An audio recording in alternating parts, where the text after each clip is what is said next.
All right, so we'll go ahead and start with the first blessing for Hanukkah. In the spirit of prayer, hallelujah. Rukatah Yahuwah Eloheinu melech haolam asher kitzeinu b'mitzvotav v'atzienu lehadalich ner shel Hanukkah. So blessed are you, Yah, our Elohim, King of the universe, who has made us holy through your commandments and commanded us to kindle the Hanukkah lights. Rukatah Yahuwah Eloheinu melech haolam sha'aseh nasim la'avotenu va'imotenu v'yamim hachim bezman hazeh. Blessed are you, Yah, Elohim, King of the universe, who performed wondrous deeds for our fathers and mothers, our ancestors in those ancient days at this season. I'm going to come to my door, Barukatah, Hanorot, hallelujah, anachnu, madelechim, el ha-samim, el ha-nasim, el ha-tish'uot, el ha-nefalot, shasita la-avotenu, va'imotenu, el yadei, kohanecha, Kadoshim, Chosim Chat, Chosim Nat, Samonat, Yami, Hanukkah, Hanorod, Hallelujah, Kodesh, Him, Va'elenu, Roshut, the Hashtamesh, Bahim, Ela Larotam, Balaved, Kadi, Lechodot, Leshemka, El Nasicha, Va'el Yeshuatecha, Va'el Neflotecha. Amen. So we like these lights because of the miracles, deliverances, and wonders you perform for our ancestors through your holy priests. Throughout the 8 days of Hanukkah, these lights are holy. We are not permitted to make any other use of them except to look at them, that we may offer thanks to your name for your miracles, your deliverances, and your wonders.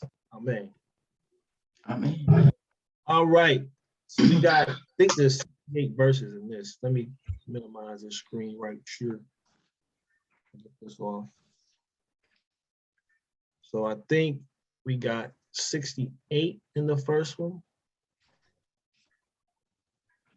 And then we'll go on that to the next one. So we could do 34 each. If somebody wants to pick up the first 34, we could do that. Or if somebody just wants to read it all.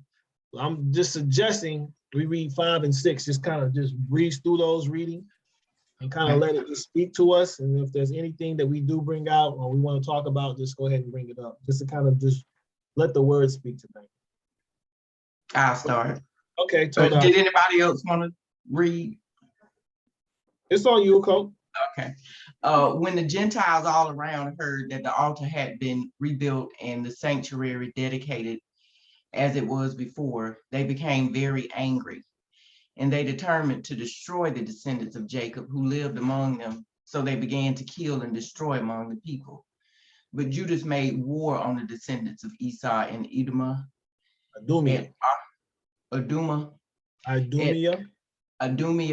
at Acrabatani.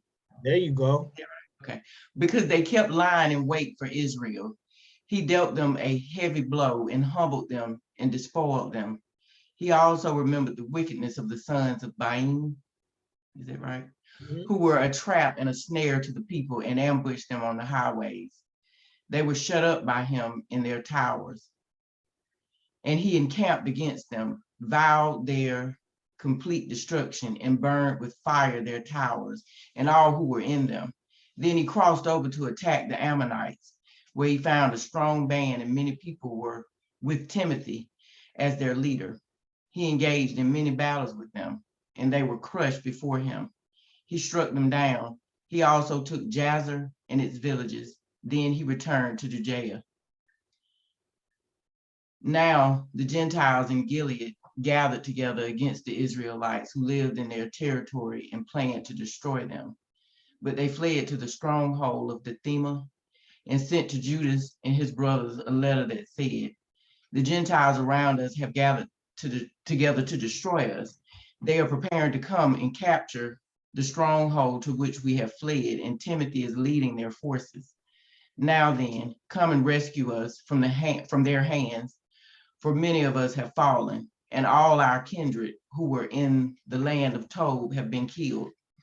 The enemy have captured their wives and children and goods, and have destroyed about 1,000 persons there."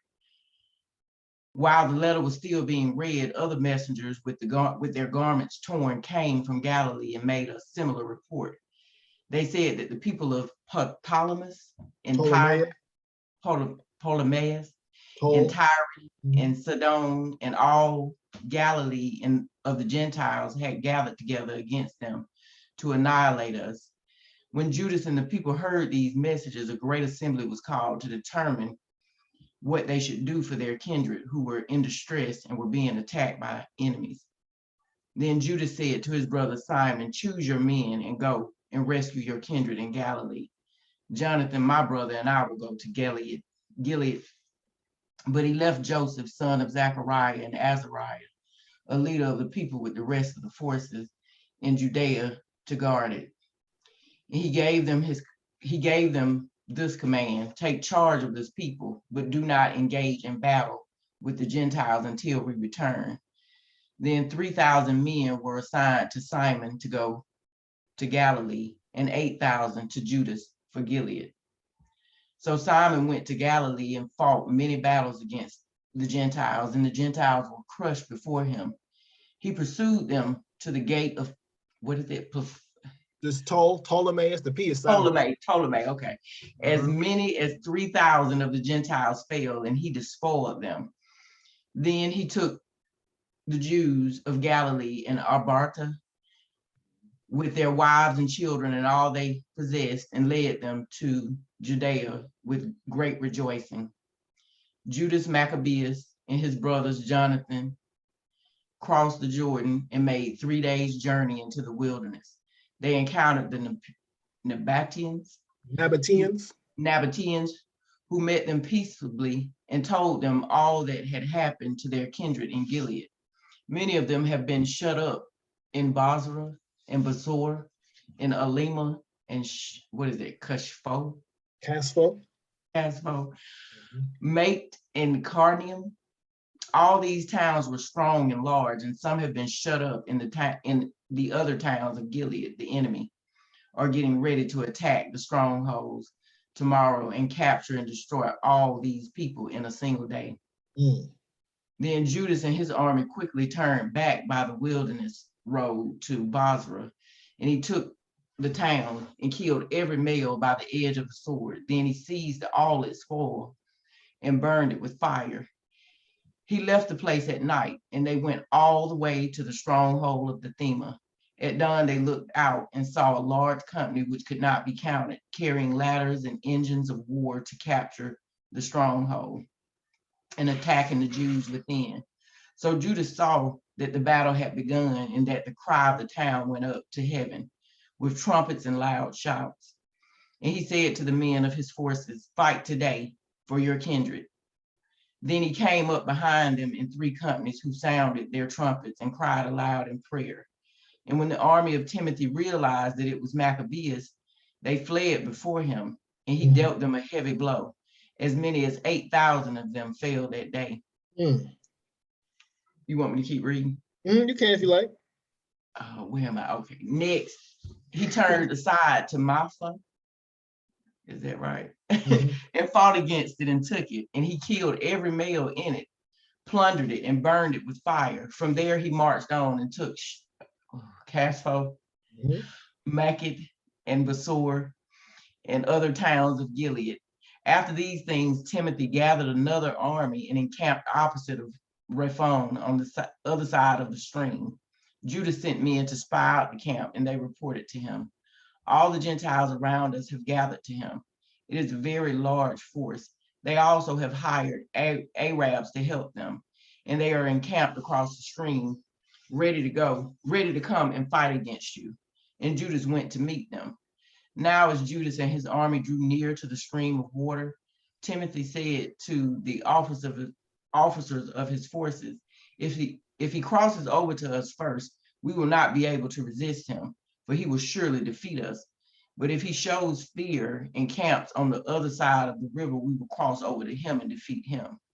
When Judas approached the stream of water, he stationed the officers of the army at the stream and gave them this command: permit no one to encamp, but make them all into the battle. Then he crossed over against them first, and the whole army followed him. All the Gentiles were defeated before him, and they threw away their arms and fled into the sacred precincts of Carnaim. But he took the town and burned the sacred precincts with fire, together with all who were in them. Thus Carnaim was conquered. They could stand before Judas no longer. Then Judas gathered together all the Israelites in Gilead, the small and the great, with their wives and children and goods, a very large company, to go to the land of Judah. So they came to Ephraim. This was a large and very strong town on the road, and they could not go around it to the right or to the left. They had to go through it. But the people of the town shut them out and blocked up the gates with stones. Judas sent them this friendly message: let us pass through your land to get to our land. No one will do you harm. We will simply pass by on foot. But they refused to open to him. Then Judas ordered proclamation to be made to the army that all should encamp where they were. So the men of the forces encamped, and he fought against the town all that day and all the night. And the town was delivered into his hands. He destroyed every male by the edge of the sword and razed and plundered the town. Then he passed through the town over the bodies of the dead. Then they crossed the Jordan into the large plain before Beth Shan. Judas kept rallying the laggards and encouraging the people all the way until he came to the land of Judah. So they went up to Mount Zion with joy and gladness, and offered burnt offerings because they had returned in safety. Not one of them had fallen. Now when Judas and Jonathan were in Gilead, and their brother Simon was in Galilee before Ptolemy, Joseph, son of Zachariah, and Azariah, the commanders of the forces, heard of their brave deeds and of the heroic war they had fought. So they said, let us also make a name for ourselves. Let us go and make war on the Gentiles around us. So they issued orders to the men of the forces that were with them, and marched against Jamnia. Gorgias and his men came out of the town to meet them in battle.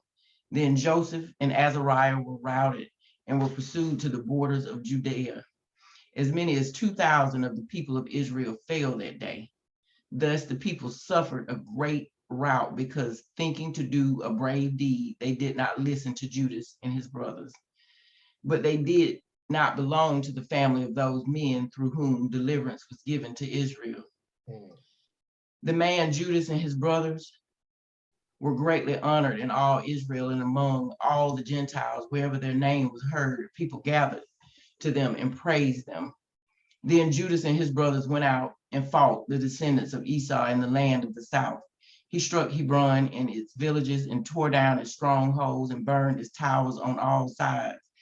Then he marched off to go into the land of Philistines, and passed through Marisa.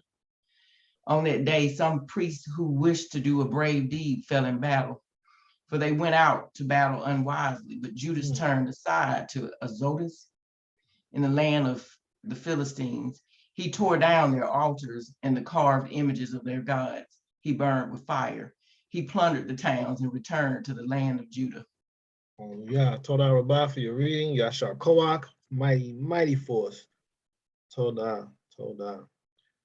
Is anybody willing to read chapter 6? We're going to just go ahead and read 6, and then we'll come back and just kind of reflect on 5 and 6, and just extract what stood out to you all.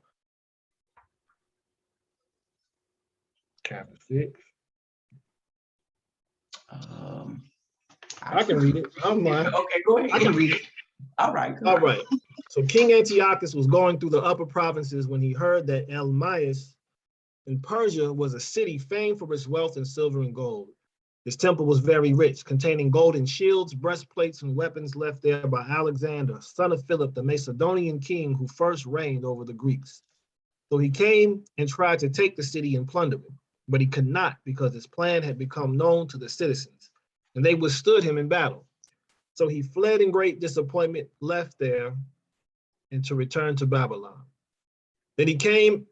Then someone came to him in Persia and reported that the armies that had gone into the land of Judah had been routed. That Lysias had gone first with a strong force, but had turned and fled before the Jews. That the Jews had grown strong from the arms, supplies, and abundant spoils that they had taken from the armies they had cut down. that they had torn down the abomination that he had erected on the altar in Jerusalem, and that they had surrounded the sanctuary with high walls as before, and also Beth Sur, his town.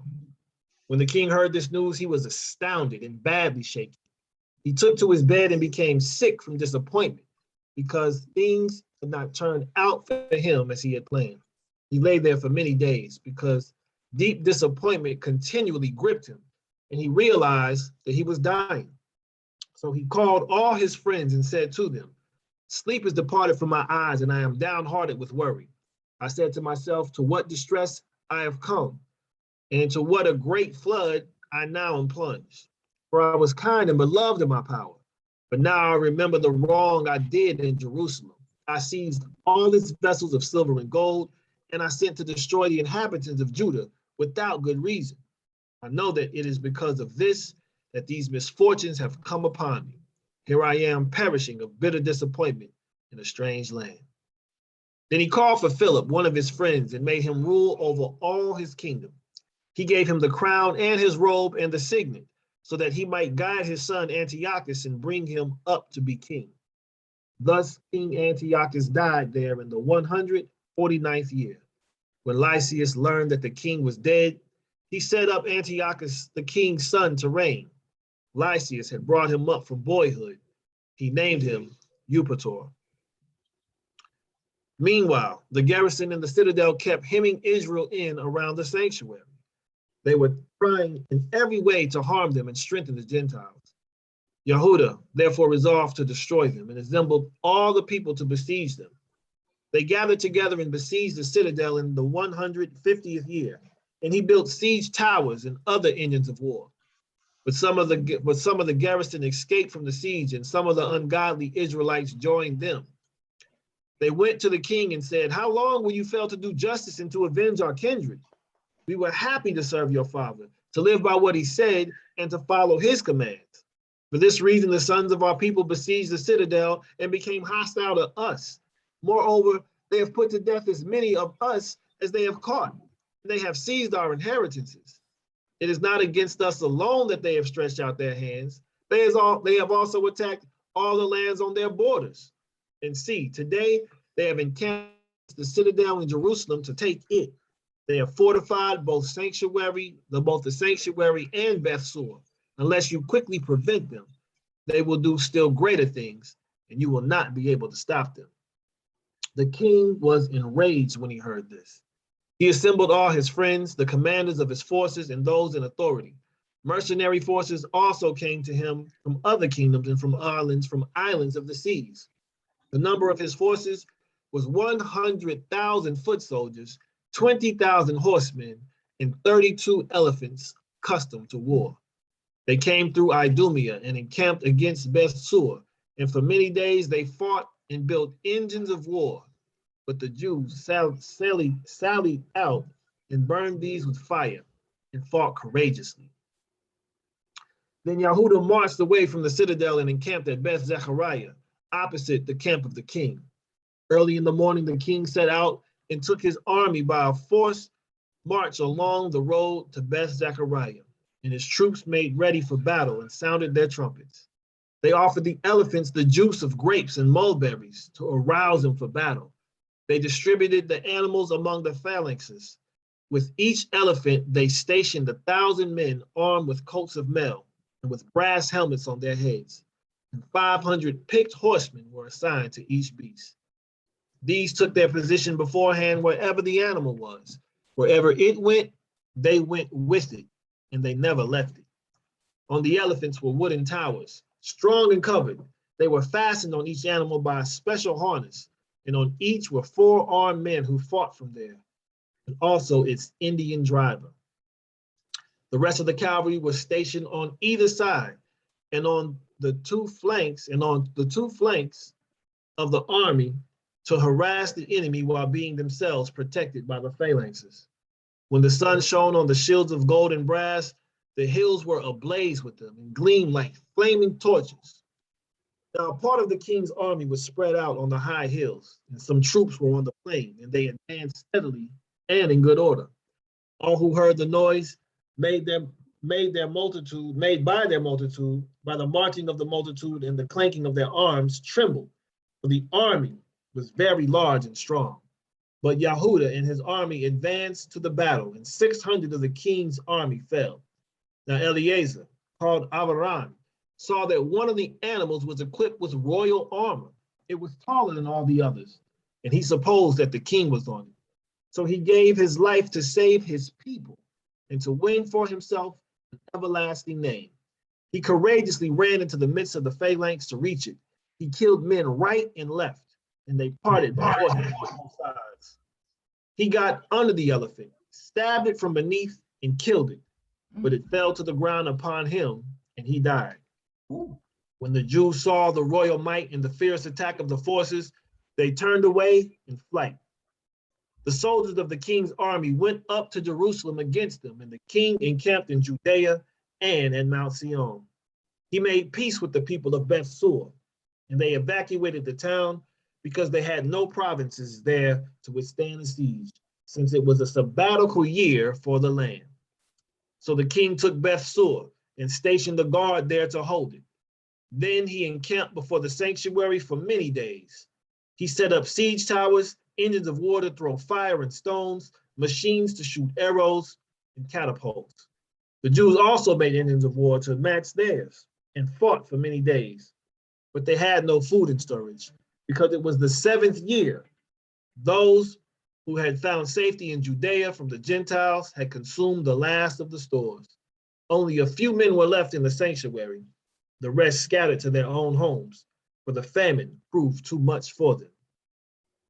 Then Lysias heard that Philip, whom King Antiochus, while still living, had appointed to bring up his son to be king, had returned from Persia and Media, and the forces that had gone with the king, and that he was trying to seize control of the government.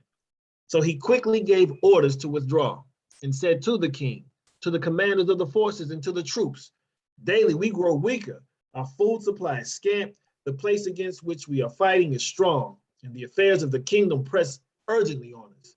Now then, let us come to terms with these people and make peace with them and with all their nation.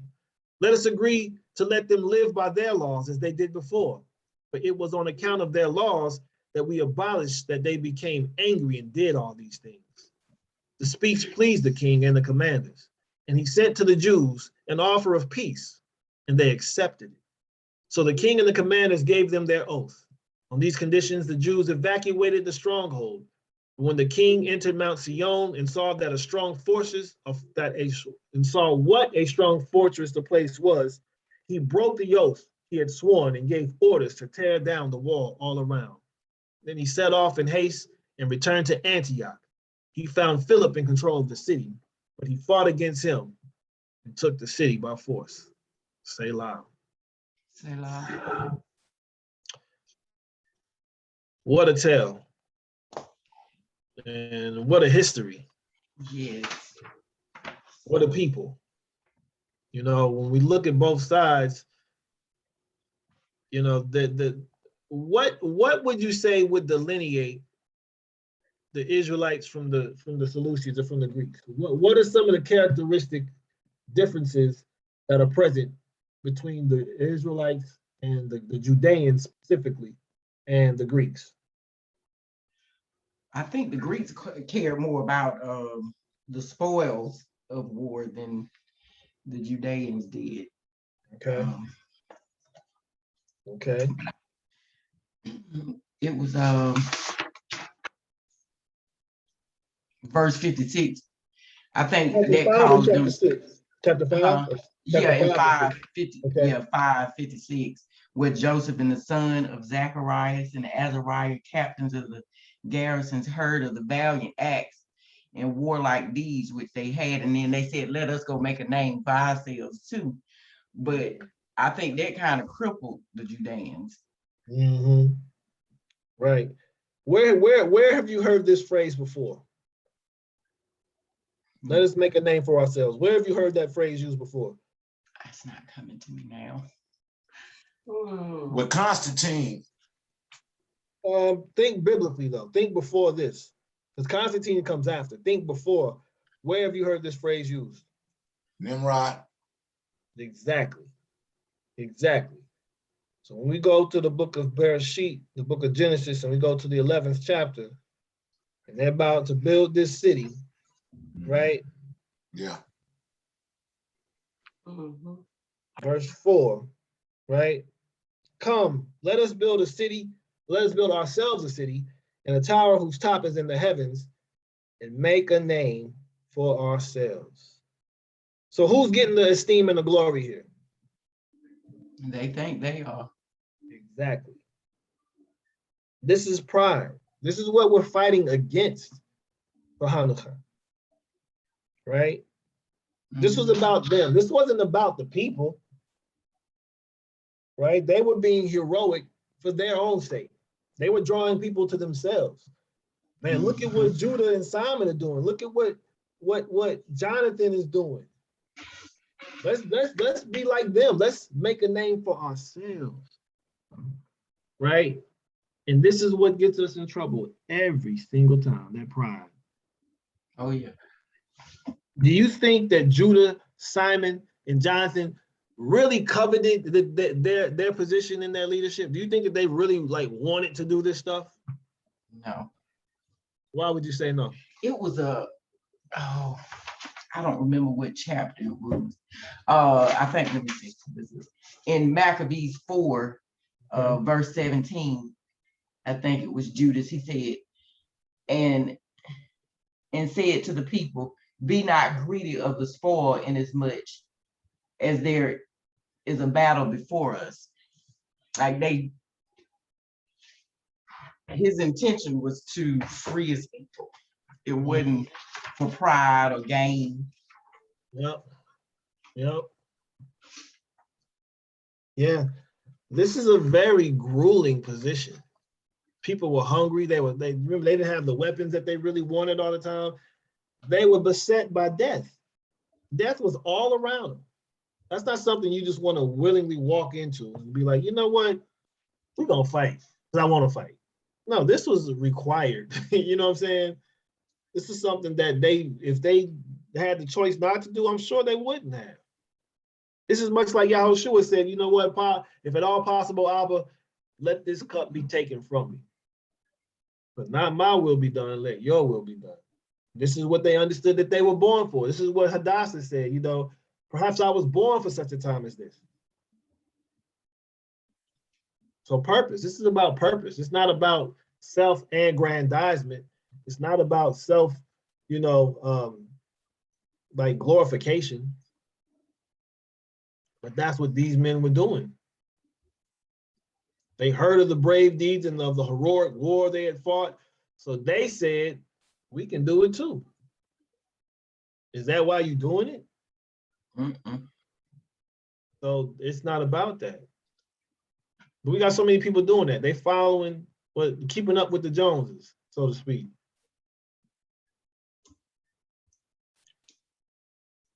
So getting back to it, is there anything else that you see that is different between the Israelites, the Judeans, and the Greeks? Like what other character traits would you say distinguish them? One thing that kind of stood out to me, even carried over from chapter 4 to this one here, when it said that the Grecians, they mainly fought for country, where Judas and his companion, if you will, in his army, fought for the glory of the Most High. Yes, sir. And one of the other things that really stood out to me is that it seemed like, they were always sending up prayer or crying out unto heaven, right? Before some great move or some strategic move, and even when they went, when they disobeyed Judas, they had to come back around. You understand what I'm saying? And cry out again, and you know what I mean. So they were always looking for the Most High's direction. Yes, sir. And even when they went their own way, they quickly came back, right? Yep. And then like in 27 where it says, and behold, this day are they besieging the tower at Jerusalem to take it, the sanctuary also, and Bethshur have they fortified. Wherefore, if thou, here it is right here, wherefore, if thou doest not prevent them quickly, they will do the greater thing than these. Neither shalt thou be able to rule them. Now, when the king heard this, he was angry and gathered together all his friends and the captains of his army and those that had charge of the horses. Right? Here it is, right? There came also unto him from other kingdoms and from isles of the sea, bands of soldiers. Where was that I was really looking at? Hold on. Where it said that, that's what I was looking for. Might get up a little further.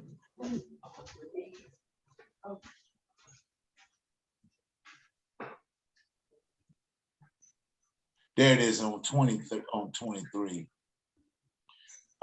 Okay, yeah, there it was. Howbeit certain of them that were besieged got forth, unto whom some ungodly men of Israel joined themselves, and they went unto the king and said, how long will it be ere thou execute judgment and avenge our brother? But here it is where it says, we have been willing to serve thy father and to do as he would have us, and to obey his commandments. But right here, what verse you on? What verse?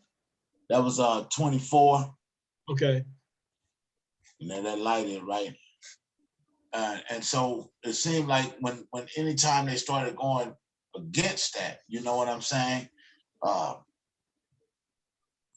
They quickly turned back around. You understand what he was talking about when he had served his father and to do as he would have us, and to obey his commandment, right? When they were talking about what's his name? Mashiyach? No, hold on a minute. Go ahead. I think I got kind of crossed, but go ahead. I'm gonna find it and then come back to me. Okay. Can you do that? Okay. Yeah. Let me find it right quick.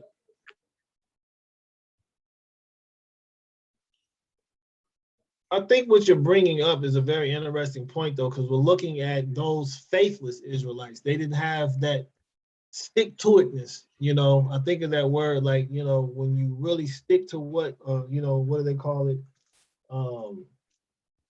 You hold on your gun, something like that. You know, you stick to it.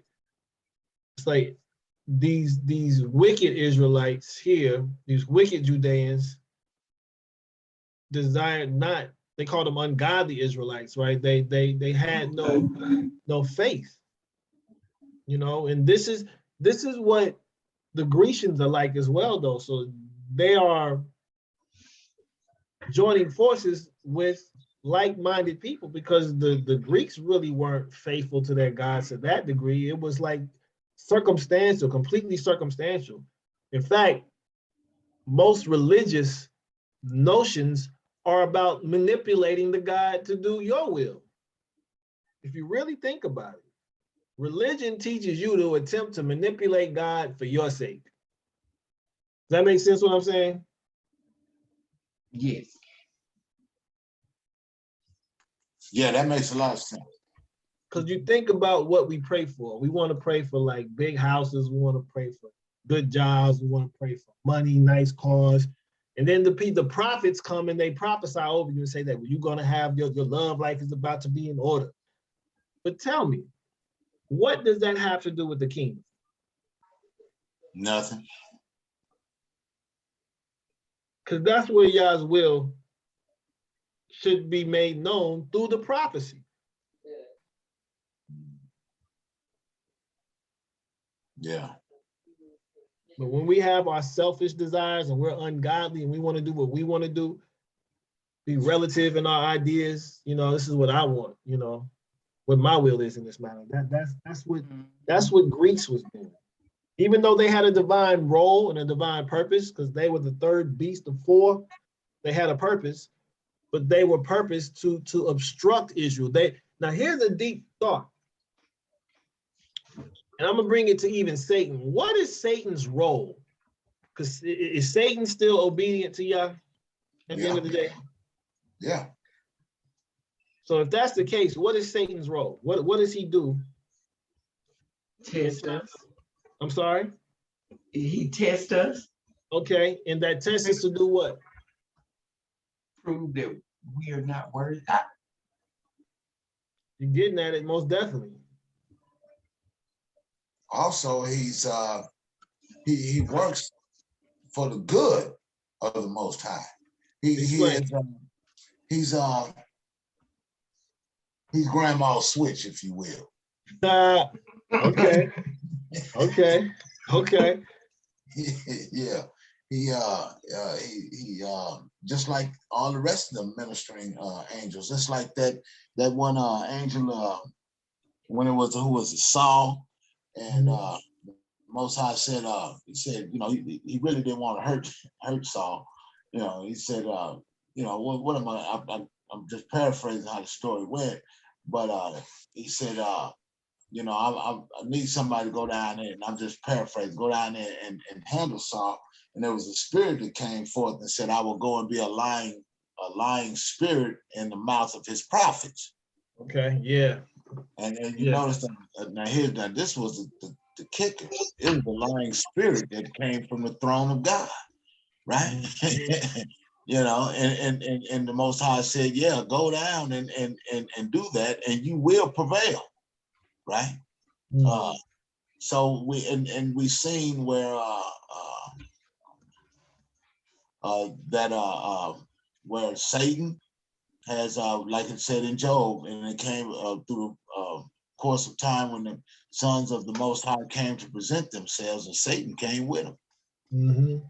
Right. So, and the thing about it is that, you know, Satan really wasn't looking for Job. It was the Most High that put Job on Satan's mind. They consider my servant Job. Yes.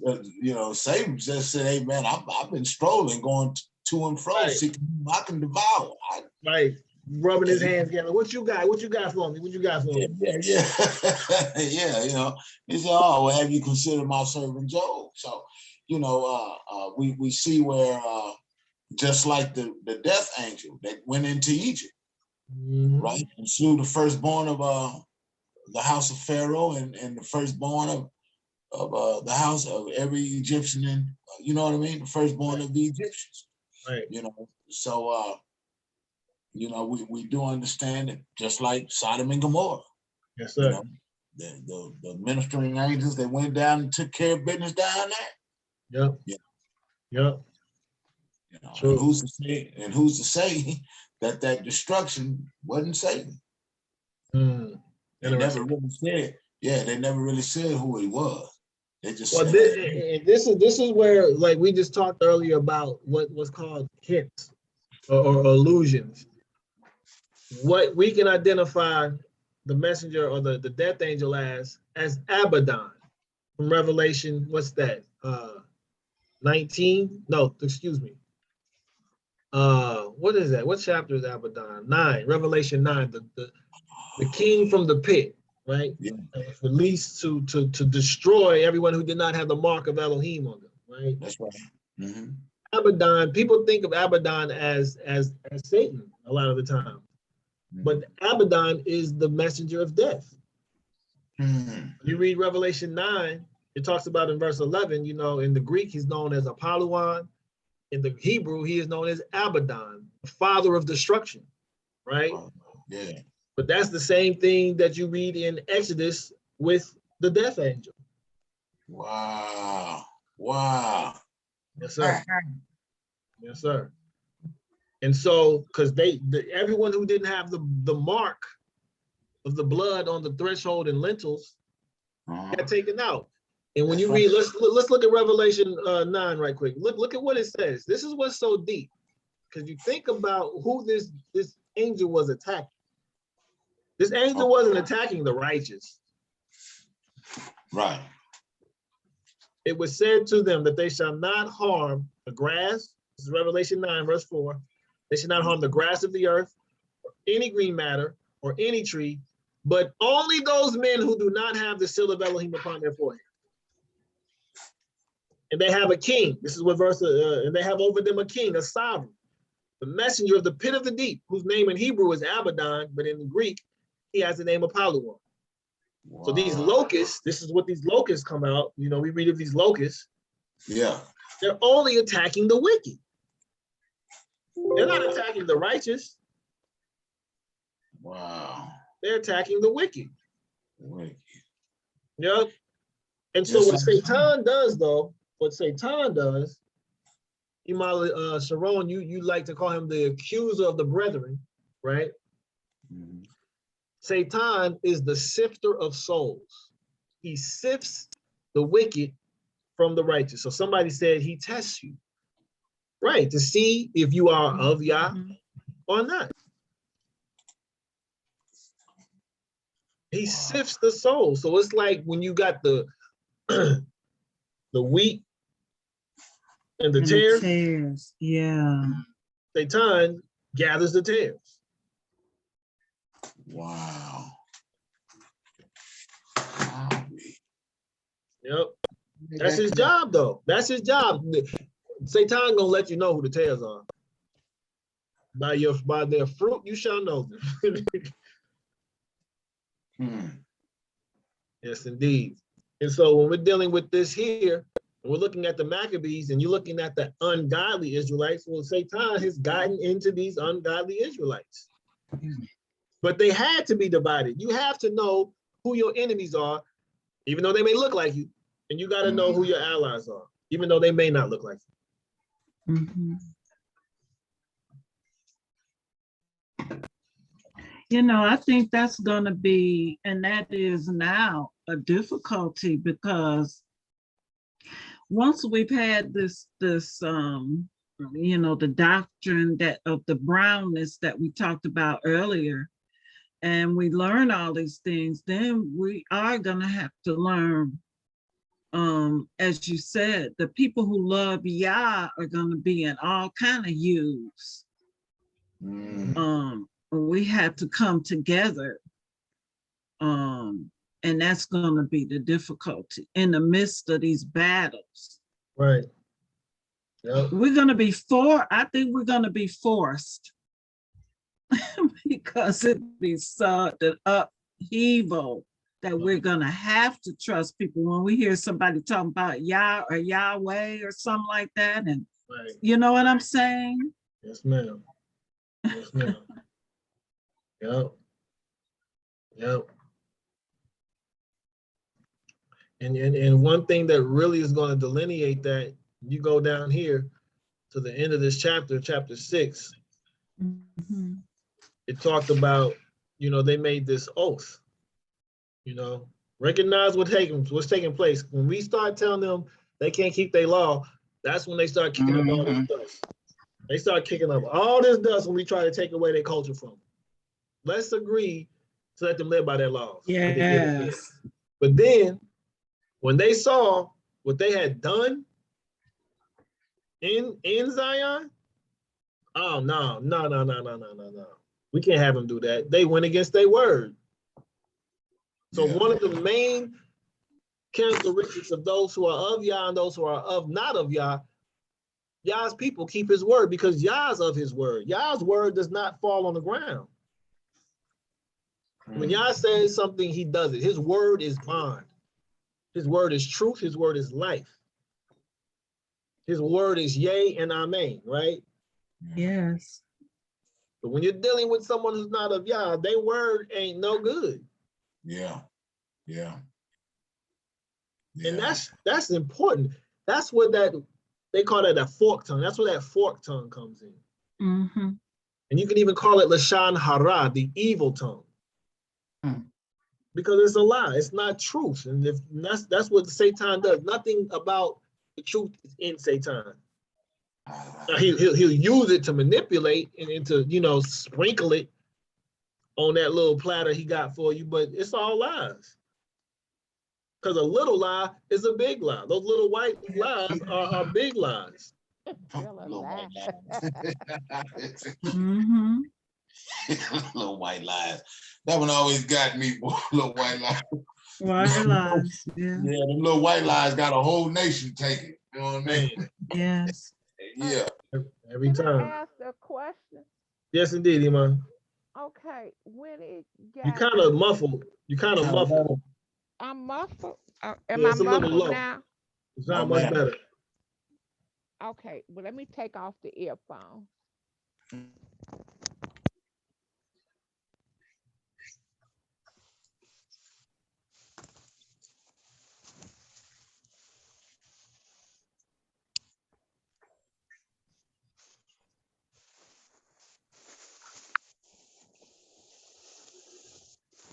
Can you hear me now? Oh, Beautiful. that's better.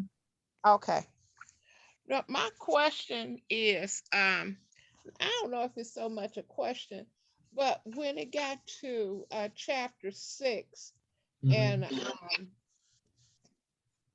I believe that number because it's so small, 54, Okay.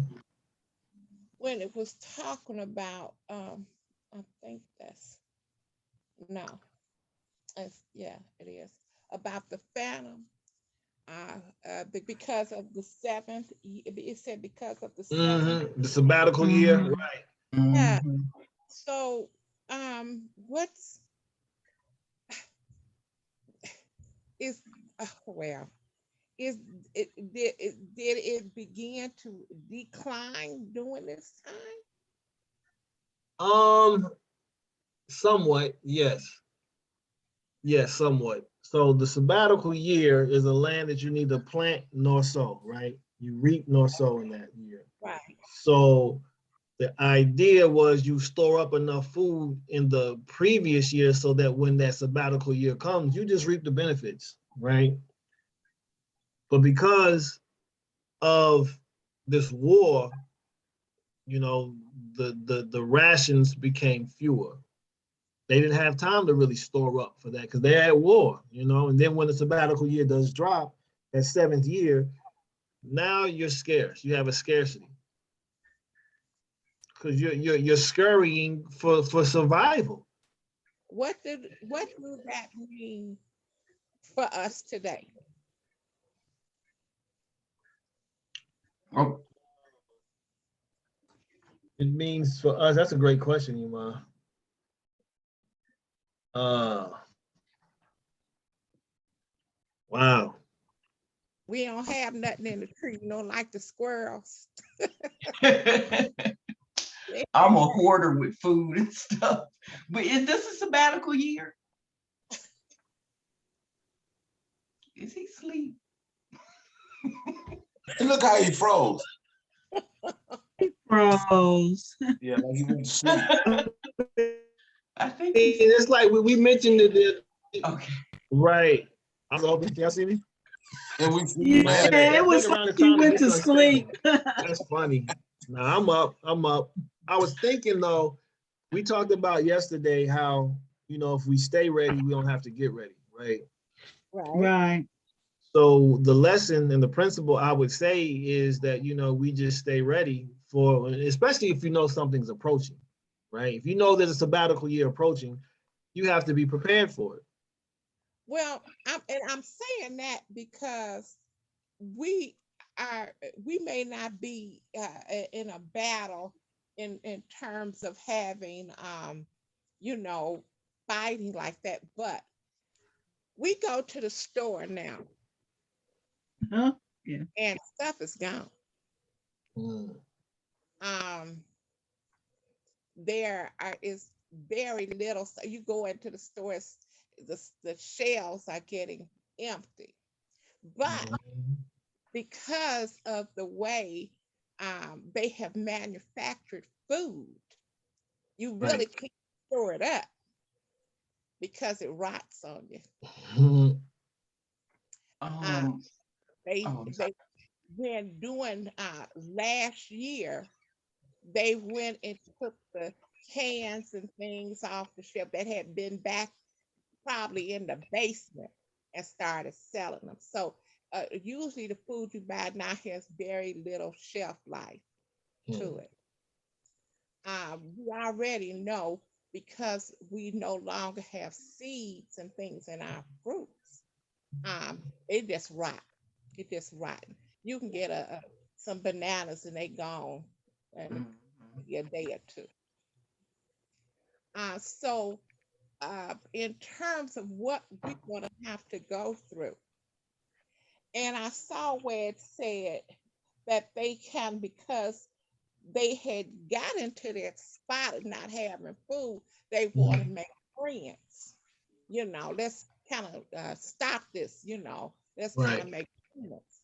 And I'm saying, even for today, when you're faced with hunger, you faced with homelessness, medical treatments, and all that kind of thing. Right. What, What's the response? yeah, as a people, they are very, I think in a couple of places, some of the Hebrew Israelites have, got farms and things, but some of us that don't, that even tried to grow our little food this past year, didn't too much come up because of the weather, the way things were. How are we, in terms to take what we're reading here, to be able to withstand the things that's most likely is coming on us, with to be able to keep our the fight up, so to speak, to keep our heads up, to not to worry about the phantoms that may be coming, not to worry about the lack of this or the lack of that. Great question, Ima. Can I speak to that a little bit? Sir, go for it. Yes, ma'am. That's something that a friend of mine and I were talking about. If we kind of sit back and look at, Excuse me, one moment. Go ahead, my brother.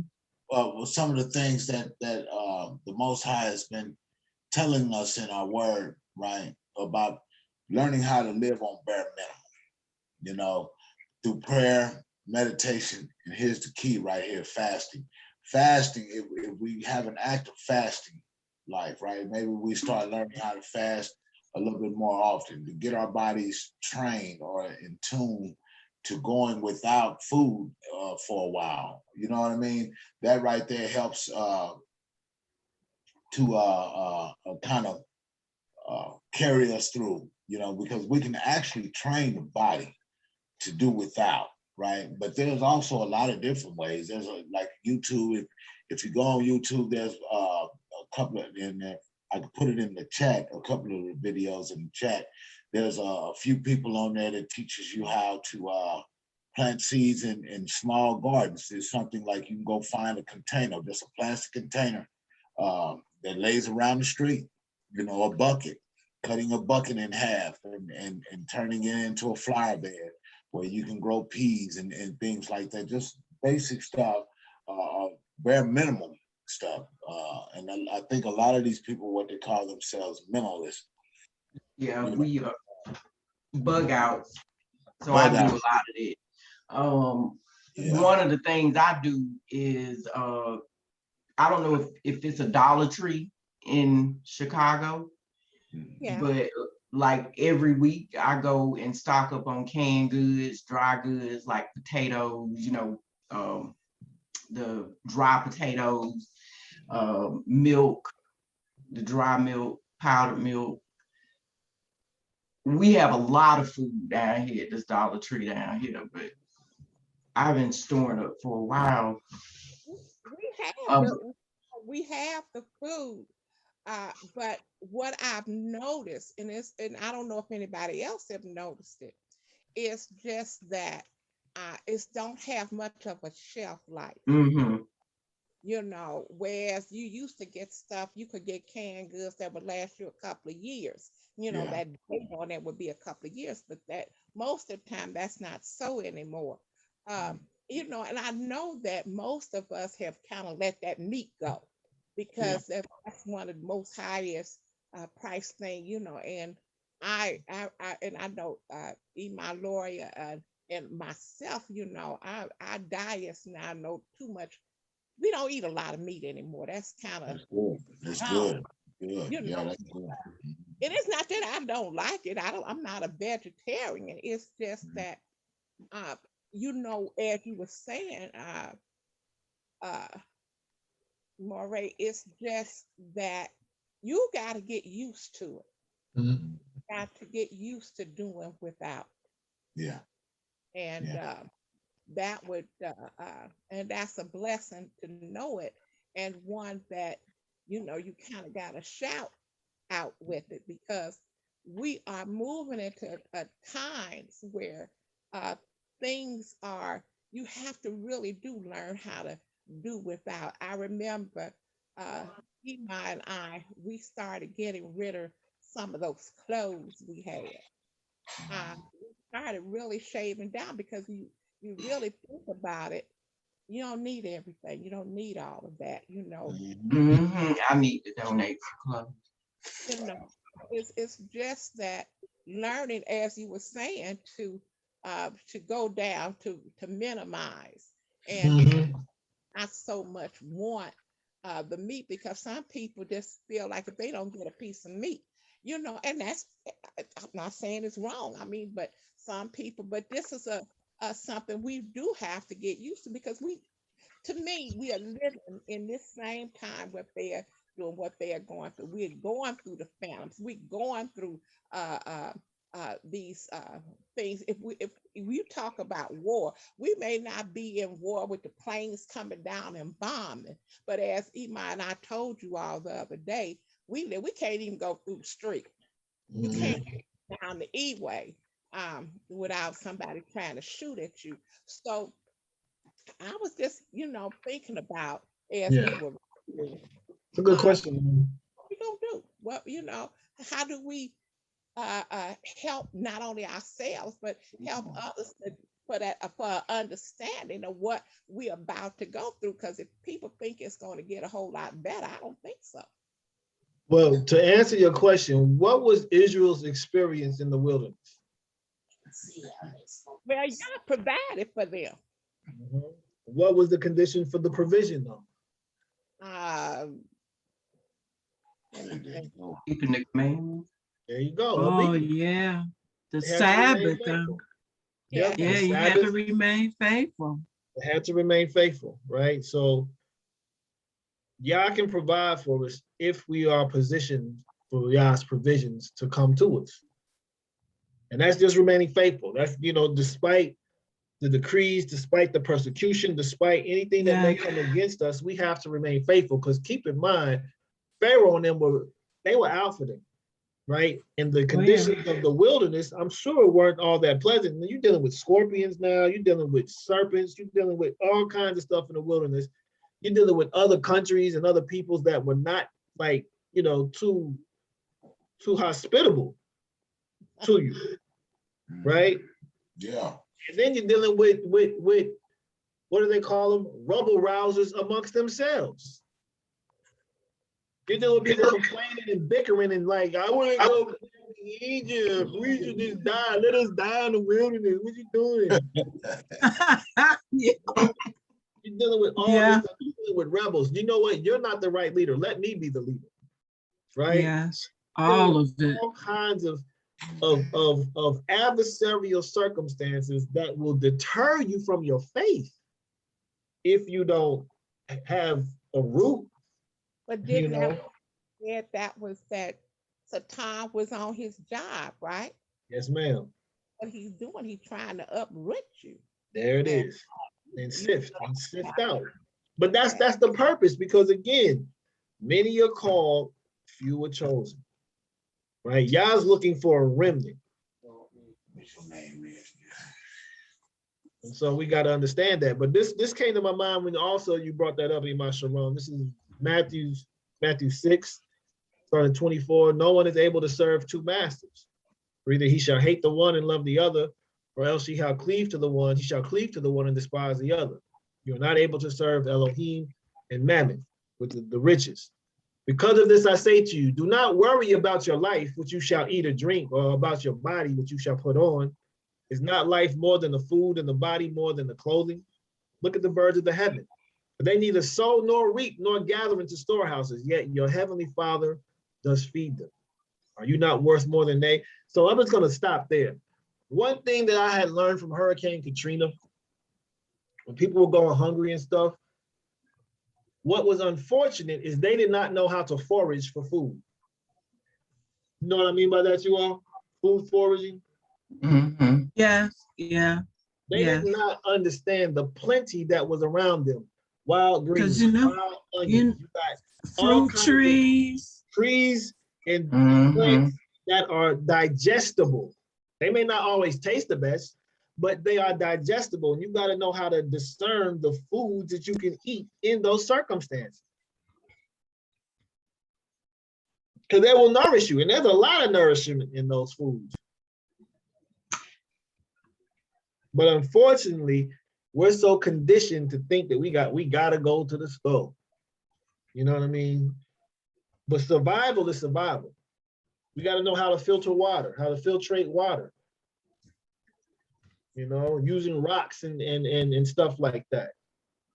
Or even get the tools we need now, like prepare. Everything is about preparation. Remember, that's the kind of bride that Yahushua was coming back for, is a prepared bride. That prepared bride is ready for whatever. You know what I'm saying? Even if a strong man was to come in the house, they're ready. Yes. Hallelujah. There's a brother that we watch on YouTube, and he started off as an urban farmer, so to speak, showing you how to grow things. And then he went over to, after the Texas incident, showing the different generators, showing how to even make your own water purification, how to make activated charcoal from charcoal briquettes, and to make your own water filter, and he showed you that it worked. So in a way, yes, it is. We should at least start looking so that we can get an idea and so that we can gain an understanding. And what Brother Demetrius said about fasting, that is so important. The fasting and the prayer, if we come together, during the week, in the future, that possibly we could make that a fast day. I've been needing it. We can make it a, fast for a period of time during that midweek. Yeah, that's a great idea. That's a great idea. And just to begin to be obedient and to begin to bring ourselves into Yah's plan. Right. Because he's showing us something for real. Yeah, it's at the door. It's at the door. Friends with Satan people. Oh, yeah. We want to be ready. Yes, ma'am. I'm always. Go ahead, brother. What'd you say? I said I'm always down to fast. Okay. Well, we can start planning some fast days as a community and make it, more synergetic for real. I am gonna have to start getting off this phone soon. I gotta call my boys up and pray with them. Okay. Get them situated very shortly. Any other thoughts or any closing thoughts that we have from Maccabees 5 and 6? Anything stand out to you all? Well, let me point out something to you all real quick that I found very interesting, because this is historically precedented. I'm in Matthew. Let me go back to Maccabees. When we look at the response of these Gentiles to Israel rebuilding the sanctuary. Oh, yeah. There's a question that Psalms 2 and verse 1 asks. It says, why do the Gentiles rage and the peoples plot emptiness, right? And this is why. Because they do not want Yah's presence on earth. Let us cut their cords and tear their bonds from us, they say. We don't want to have anything to do with this covenant. If this covenant is on earth, we can't do what we want to do. So when Israel is established and the kingdom is on earth and the sun is risen, darkness does not exist. And that's what the purpose of Israel is. Remember, we are the light to the Gentiles, right? But darkness is on the face of the earth and thick darkness is on the people. But we have to be that light. And this is what, again, Hanukkah is all about. So not only the Feast of Dedication, it's also a festival of lights. But the lights are us. Always been that. You're the light of the world. Let your light so shine before men so that they may give esteem to your Father who is in the heavens. Right? This is what we do. I found it interesting. It made me think of what you were just speaking of Nehemiah and Ezra. The same thing, you know, they're sending back and forth. Oh my goodness, they're building this, you know, they're over here, alarm. And it's the same with any time that we attempt to organize or to lend substance to what our existence is as a people. It always, this is the same when we begin to build our temple back up of ourselves, of our community. It's the same reaction. Look over there, let's make an agreement. We'll let them move or do something, but please don't start teaching your brothers and sisters something. Yep. You know, building a community. Yep. So Nehemiah 6, you just brought that up. It came to be when Sanballat and Tobiah and Geshem, the Arab, and the rest of our enemies heard that I had rebuilt the wall and that there were no breaks left in it, though at that time I had not set up the doors and the gate, that Sanballat and Geshem sent to me saying, come, let us meet together in the villages in the plain of Ono. But they were planning to do evil to me. Because they understood that when this sanctuary and this temple is established, the people first, there's no nation on earth that has sovereignty over Israel. And it's going to shine light on the darkness because we're going to show the world what justice looks like. We're going to show the world what righteousness looks like, what love and truth and peace looks like. And that's going to shine a light on every other kingdom that is not practicing that. Then everything is going to flow to Israel. Because Yah's going to order it that way. Remember, we're the head and not the tail. We're above and not beneath. We're the borrower and not the lender. So everything comes through us. And the Gentiles hate that. Yes, they do. Among the nations, it has been heard. And Gashmu is saying that you and the Yehudim are planning to rebel. Therefore, you are rebuilding the wall and you are to be their sovereign according to these words, right? So they're saying if Israel does this, no nation is going to have authority over them. And that can't happen because these other nations are going to start wanting to do that as well. And the empire is going to be divided, so on and so forth, right? But this is the same thing that the Seleucids and the Grecians were dealing with. It's the same spirit.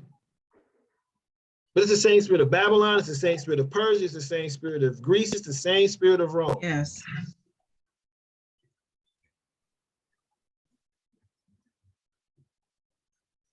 So this is why dedication and rededication is so important. This is why being the light is so important. This is why having that oil with us, that anointing on us with the bread and the wine is so important.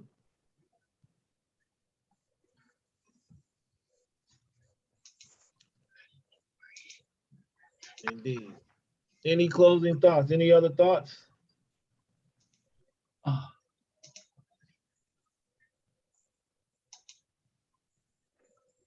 All right. I'm gonna get ready to close this out. I'm gonna read the 30th Psalm in my old sur and go forward from there. In the spirit of prayer, hallelujah.